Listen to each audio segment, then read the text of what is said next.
दोस्तों बोर्ड पर दिया गया प्रश्न क्लास 10th के चैप्टर नंबर 5 से रिलेटेड है।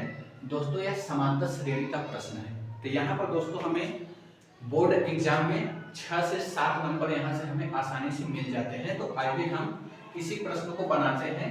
देखिए कहा क्या है कि यदि किसी समांतर श्रेणी के प्रथम 8 पदों का योगफल 64 और इसके प्रथम 17 पदों का योगफल 289 है, तो श्रेणी का प्रथम पद और सार्वंतर ज्ञात कीजिए। दोस्तों हम समांतर श्रेणी में प्रथम पद को ए से दर्शाते हैं और सार्वंतर को डी से दर्शाते हैं। तो चलिए यहाँ पर हम प्रथम शर्त के हिसाब से पहले हल करेंगे। तो हमारा प्रथम शर्त क्या बोला है कि प्रथम 8 पदों का योगफल, यानी दोस्तों हम यहाँ पे पदों का योग, पद को हम n से प्रदर्शित करते हैं, यानी हमारे पास संख्या क्या मौजूद है, संख्या हमारे पास क्या है, प्रथम 8 पद बोला है।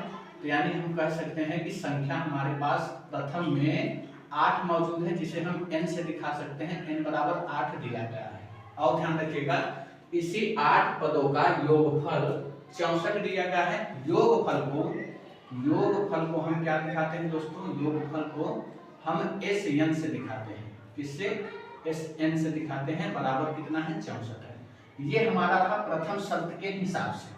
आइए अब हम क्या करेंगे, योगफल का फार्मूला लगाएंगे। तो योगफल का फार्मूला क्या होता है, SN बराबर होता है n बटा में 2 कोष्टक में 2a प्लस में n माइनस 1 इंटू डी होता है।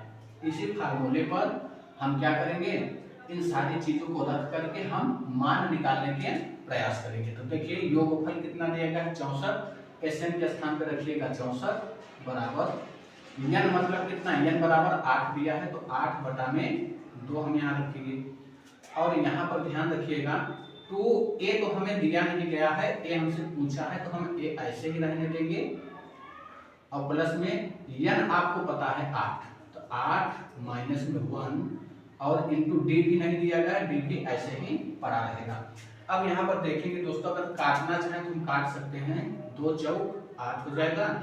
और यहाँ पर अगर इस 4 से इस 64 को हम काट सकते हैं, यानी कि यह 4 बराबर की साइड में आएगा तो भाग में हो जाएगा। तो हम यहीं से काट लेते हैं।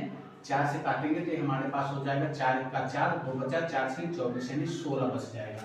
तो यहाँ हमारे पास बचा 16 बराबर में यहाँ पे बचा कितना, 2a और प्लस में 8 में से 1 घटेगा तो 7 और डी का गुणा हो जाएगा तो डी आ जाएगा हमारे पास। अब हम इसे लिख सकते हैं कोष्टक हटा करके कि 16 बराबर में 2a और प्लस 7 डी हो जाएगा।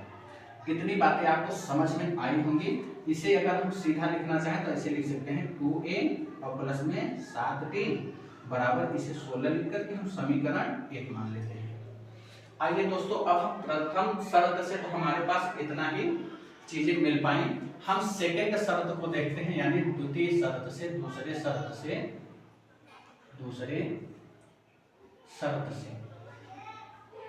दूसरा शर्त हमारे पास क्या क्या है दोस्तों, 17 पदों का योगफल 289 है। यानी अब की बार हमें n बराबर में कितना दे रखा है, 17, और SN यानी योगफल कितना दे रखा है, 289। अब हम वही फार्मूला फिर यूज करेंगे, कौन सा, योगफल वाला। तो योगफल वाला SN होगा बराबर में n बटा में 2 और कोष्टक में हो जाएगा 2a और प्लस में n माइनस में 1 इंटू डी हो जाएगा। चलिए दोस्तों SN के स्थान पे कितना रखेंगे हम, 289 और बराबर n के स्थान पे 17 और बटा में 2 हो जाएगा।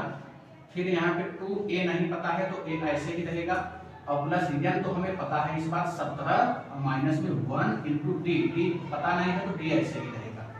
अब ध्यान रखिएगा दोस्तों कि ये 17 से अगर इसको हम काटें बराबर के इस साइड में है या बराबर के इधर आएगा तो भाग में होगा, तो हम यही डायरेक्ट काट लेते हैं। 17 में कितना हो जाएगा, 289। 17 से 17 बाद में कटेगा 289 और 17 का 2 में गुणा हो जाएगा तो हमारे पास बचेगा 34 बराबर में।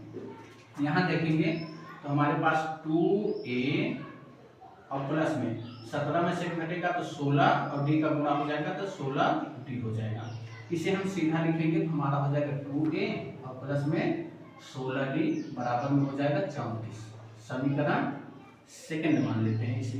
अब हम यहाँ पे हमारे पास समीकरण 1 और समीकरण 2 मौजूद है, तो हम क्या करेंगे दोस्तों, हम समीकरण 1 और समीकरण 2 को हल करेंगे। समीकरण 1 व समीकरण 2 को हल करने पर समीकरण 1 क्या है हमारे पास, 2a प्लस में 7d बराबर में 16। समीकरण 2 क्या है, 2a प्लस में 16d और बराबर में 40 हो जाएगा। अब दोस्तों हम यहाँ पर देखेंगे कि यहाँ पे नीचे वाले समीकरण को देखेंगे, यहाँ पे प्लस का साइन है तो हम साइन चेंज करेंगे माइनस हो जाएगा, यहाँ भी प्लस है तो साइन चेंज करेंगे माइनस होगा, यहाँ पे प्लस है तो यहाँ पे साइन माइनस हो जाएगा। अब यहाँ पर देखेंगे कि 2a में से 2a घटेगा तो यहाँ पर हमारे पास 0 बचेगा, कुछ भी नहीं बचेगा। और 16 में से 7 को हम घटाएंगे तो कितना बचेगा भैया, 9 बचेगा, माइनस का 9d हो जाएगा। और 34 में से 16 को हम घटाएंगे तो हमारे पास कितना बच जाएगा, 18 बचेगा। कितना बचा भैया, 18। लेकिन बड़ा वाला चिन्ह हमेशा लिखा जाएगा तो माइनस हो जाएगा, तो d का मान निकालेंगे। d का मान -18 और बटा में माइनस का 9 हो जाएगा और 9 दूना 18 हो जाएगा, तो d बराबर हमारे पास आ जाएगा 2। अब दोस्तों ध्यान रखिएगा, सार्वधातुक को हम किससे दिखाते थे, d से, तो हमारे पास सार्वधातुक तो निकल के आ गया कितना, 2। अब ध्यान रखिएगा हमारे पास सार्वधातुक तो निकल के आ गया, इसे हम सार्वधातुक कह सकते हैं, सार्वधातुक d से ही दिखाते थे, तो हमारे पास सार्वधातुक कितने का, 2 हो गया। अब हमें चाहिए प्रथम पद। प्रथम पद कैसे निकालेंगे, इसी d का मान हम समीकरण 1 या 2 किसी में आप रख लीजिएगा, उत्तर आ जाएगा। तो हम यहाँ लिखेंगे d का मान समीकरण फर्स्ट में रखने पर समीकरण फर्स्ट क्या है भैया, हमारे पास समीकरण फर्स्ट है 2a प्लस में 7d और बराबर में 16। तो 2a ऐसे ही रहेगा, प्लस में 7d के स्थान पर क्या रखिएगा भैया, d के स्थान पर 2 रखेंगे तो हमारे पास हो जाएगा 2 बराबर में 16। 2a और प्लस में 7 दूना कितना होगा, 14 और बराबर इधर हो जाएगा 16। अब यहाँ पे ध्यान रखिए, इस 14 को बराबर किस साइड ले जाएंगे, तो 2a बराबर 16 प्लस में है माइनस हो जाएगा 14 और 2a बराबर कितना होगा, 16 में से 14 घटेगा तो 2 बचेगा। a का मान चाहिए, 2 बटे में 2 हो जाएगा, 2 एक कम 2, a बराबर कितना हो जाएगा 1। यानी प्रथम पद हमारे पास क्या आ जाएगा, प्रथम पद 1 आ जाएगा। तो दोस्तों ये रहा है आपका सही उत्तर। तो यहाँ पर हमें प्रथम पद a हमें 1 मिल गया और सार्वधातुक कितना मिल गया, 2 मिल गया।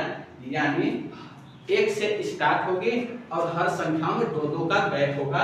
यदि यहाँ पर पूछा होता कि इसे हम श्रेणी हमें बताइए, श्रेणी अगर पूछा होता तो आप बड़े ही आसानी से बना लेते। श्रेणी कैसे बनेगा, श्रेणी देखिए प्रथम पद कितना है, 1 है और अब अगली संख्या इस अंतर से आएगा तो 1 में 2 जोड़ेंगे तो अगली संख्या 3 होगा। फिर हम अगली संख्या अगर निकालना चाहें तो 2 और जोड़िए, कितना होगा, 5 होगा। अगली संख्या 7 होगा। इसी तरीके से क्या करेंगे, आगे तक यह श्रेणी जाती रहेगी। आई होप दोस्तों कि यह प्रश्न आपको बहुत ही अच्छे तरीके से समझ में आएगा। यदि समझ में आया है तो चैनल को सब्सक्राइब करें और वीडियो को ज्यादा से ज्यादा प्यार दीजिएगा। जय हिंद।